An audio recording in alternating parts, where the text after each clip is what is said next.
Good morning students. हम लोग जीव विज्ञान में पहला चैप्टर पढ़ रहे थे जिसमें पादप कोशिका के प्रमुख जो कोशिकांग होते हैं उनका अध्ययन चल रहा था।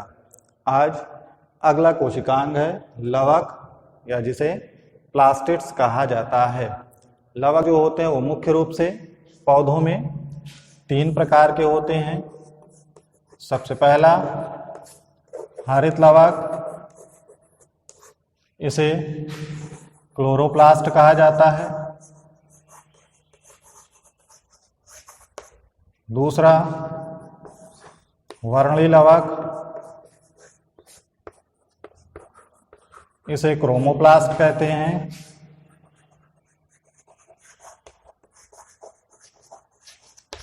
तीसरा अवर्णी लवक,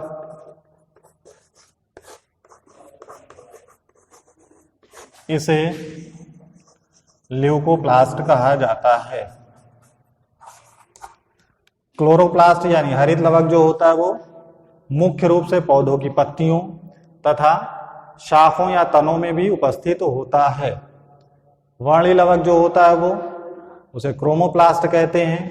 ये अपरिपक्व फल, फूल, पत्ती इत्यादि स्थानों पर उपस्थित होते हैं।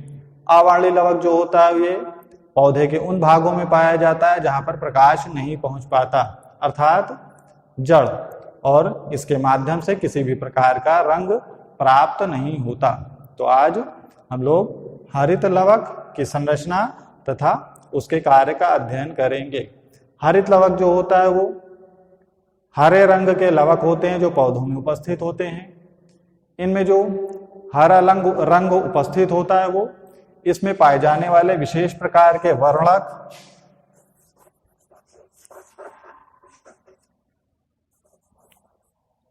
क्लोरोफिल के कारण होता है, जिसे पर्णहरिम कहा जाता है। और इसी क्लोरोफिल के माध्यम से पौधे की पत्तियों तथा पौधे के कुछ अन्य भाग, शाखाओं वगैरह का जो रंग होता है वो हरा होता है। और इसी क्लोरोफिल के माध्यम से ही प्रकाश संश्लेषण की क्रिया संपन्न होती है, और प्रकाश संश्लेषण की क्रिया में भोज्य पदार्थ का निर्माण होता है। अतः यही कारण है कि हरित लवक को कोशिका का रसोई भी कहा जाता है। रसोई कहने का मतलब यह है कि क्योंकि इसी पत्ती के अंदर हरे भाग में ही भोज्य पदार्थ का निर्माण होता है, और जहां भी भोजन का निर्माण हो वो रसोई कहलाता है। यहाँ आप संरचना में देख रहे हैं कि जो हरित लवक है इसमें मुख्य रूप से 3 प्रकार के अंग उपस्थित हैं। सबसे पहला अंग जो है वो आवरण या एनवेलप है। दूसरा अंग इसका जो अंदर वाला भाग है, जो खाली स्थान होता है, उस खाली स्थान को स्ट्रोमा या पीठिका कहा जाता है। और तीसरा वाला भाग, ये जो अनेक प्रकार की संरचनाएं दिखाई दे रही हैं, इसे थाइलेकाइड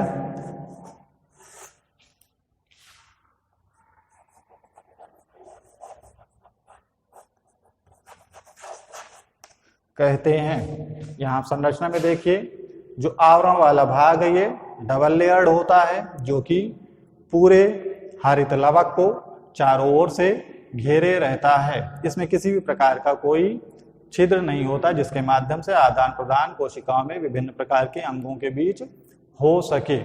दूसरा भाग जो आपका स्ट्रोमा है, या इसे पीठिका भी कहा जाता है। इस स्ट्रोमा में एक विशेष प्रकार के जेल की तरह लिक्विड भरा होता है, जेल भरा होता है, जिसमें अनेक प्रकार के कोशिकांग, डीएनए है, राइबोसोम्स है, एंजाइम है, ये सब भरे होते हैं।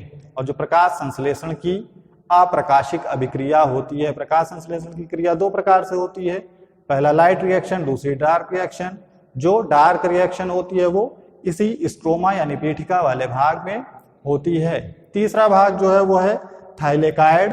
ये आप संरचना में आप देख रहे हैं कि इसमें अनेक प्रकार की सिक्कों के जैसी चपटी हुई संरचना उपस्थित है, इसी को थाइलेकाइड कहते हैं। और यही संरचना एक के ऊपर एक, जिस प्रकार से सिक्के कॉइन रखे जाएं एक के ऊपर एक तो एक ढेर बन जाता है, उसी प्रकार से इस संरचना में सिक्कों के समान की जो संरचना वो एक के ऊपर एक रखी हुई है। और इन्हीं सिक्कों के ऊपर जो संरचना रखी हुई है उन्हें ग्रेनम कहा जाता है। और इसी ग्रेनम के अंदर क्लोरोफिल उपस्थित होता है, जो क्लोरोफिल भोज्य पदार्थ के निर्माण में सहायक होता है। हरित लवक का जो प्रमुख कार्य होता है वो आप लोगों को बताया गया कि प्रकाश संश्लेषण का कार्य होता है। प्रकाश संश्लेषण में जो सूर्य का प्रकाश होता है, पत्तियां सूर्य के प्रकाश को अवशोषित करती हैं और अवशोषित करने के पश्चात इसकी ऊर्जा को प्रयोग करती हैं। ऊर्जा का प्रयोग किस प्रकार से होता है? जो भी पत्तियों में क्लोरोफिल उपस्थित होता है उस क्लोरोफिल द्वारा इस ऊर्जा को जल के अणुओं में तोड़ दिया जाता है। ऊर्जा का उपयोग करके जो पौधे की जड़ों द्वारा जल अवशोषित किया गया है वो इस सूर्य के प्रकाश की ऊर्जा से तोड़ दी जाती है। हाइड्रोजन और ऑक्सीजन में जल अलग हो जाता है और यहां से जल से जो हाइड्रोजन प्राप्त होता है, यही हाइड्रोजन कार्बन डाइऑक्साइड जो वायुमंडल से एकत्र की गई है पत्तियों द्वारा, वो कार्बन डाइऑक्साइड इस टूटे हुए जल के हाइड्रोजन से क्रिया करता है और क्रिया करने के पश्चात भोज्य पदार्थ का निर्माण कर लेता है। जो भोजन बनने की प्रक्रिया होती है उसका रासायनिक समीकरण इस प्रकार से है।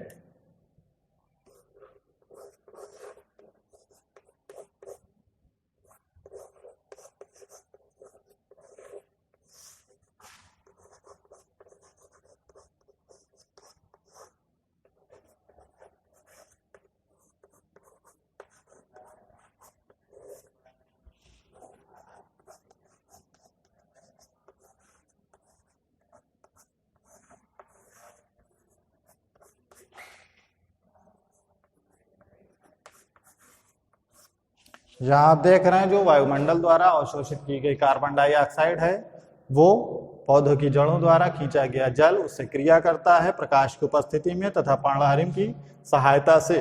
तो इस क्रिया के पश्चात C6H12O6 यानी कार्बोहाइड्रेट या जिसे भोज्य पदार्थ कहा जाता है उसका निर्माण होता है और उसके साथ साथ ऑक्सीजन गैस निकलती है तथा ऊर्जा का निर्माण होता है। और यही ऊर्जा शरीर की अनेक जैविक क्रियाओं के लिए आवश्यक होती है और इसी ऊर्जा के माध्यम से शरीर की जितनी भी जैविक क्रियाएं हैं उनको संपादित किया जाता है। तो आज इतना ही, बाकी नेक्स्ट डे पढ़ाया जाएगा। Good bye.